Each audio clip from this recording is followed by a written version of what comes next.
YouTube? Nate here, and I just want to make a video on how to start your nitro RC engine. With a starter box. Yeah, I have a starter box. I got it from hobbyparts.com. Hobby, no space, parts, but instead of an S at the end, it's a Z.com. You can get one of these for 35 bucks. Also, you need some batteries. I got my remote on right now. And now what I'm going to do is very simple. So I've got the car on the starter box here. I got everything on. But, hold on. Let me just turn off everything. First what you're going to do is you're going to turn on the remote.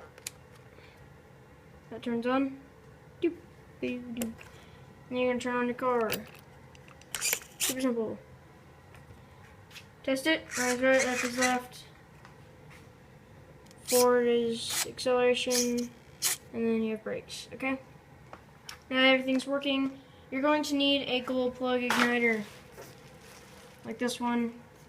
It comes in the Dynamite Nitro Starter Kit that I got for this. And it works really well. It gives enough power to start it up.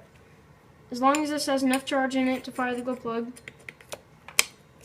it'll work. Mine's kind of old, so if you just like put on the glow plug, twist it a little bit, it'll fall into place.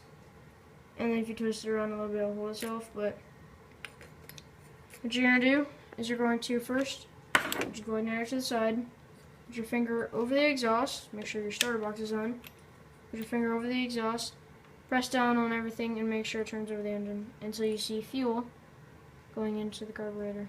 Okay? So let's do this. Fuel went really quick, if you could see that. Now it's a different color. Okay, the fuel's in. Now what you're going to do is you're just going to push down the engine without holding the exhaust to get the fuel mixture on. So we're going to do it for 2 seconds. 1, 2. Alright, that's done. Now it's simple as this. Put the glow igniter in. You're going to press down on the engine. Starter box is going to start. It's going to hit the fire and it's going to start right up. It's going to be loud. So I am going to back the camera up a little bit. Boop, boop, boop. Up. Hold on, can you see? Not really.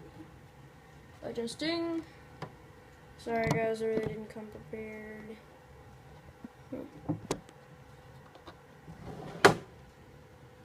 Alright, I think that's a good view. What we're going to do here, so I got the car like this. You put your engine, your glow igniter on the top of the engine.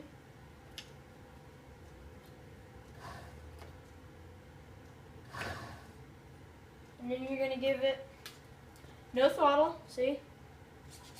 Just stay at neutral. You're not going to be like this, yeah. Because you need to let it start on its own power.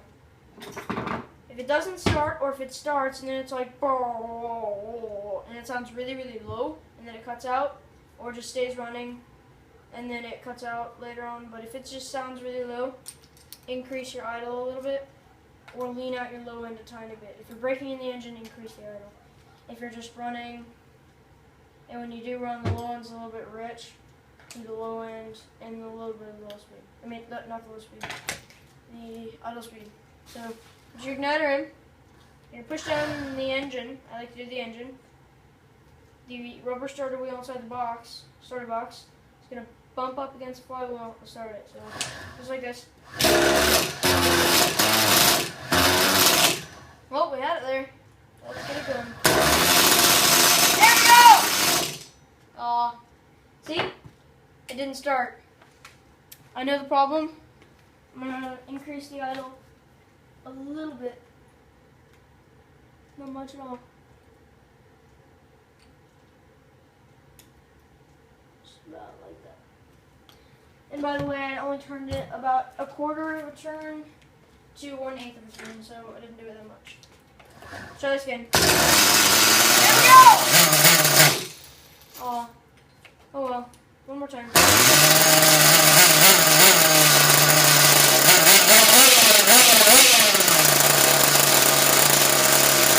Stop the engine, you're going to put your finger over the exhaust. There it is. stop the engine. I just got it started and it runs. There you go. I'd like to thank you for watching. If you enjoyed this video, please give it a like. That would help me out so much. And if you didn't like the video, feel free to hit the dislike, because it really helps me out when you guys are hitting the dislike buttons, saying you don't like this type of video. If you think I should do like little clips and add them in, I can try to do that. It might be a little bit hard because I'm doing this on an iPhone 5C.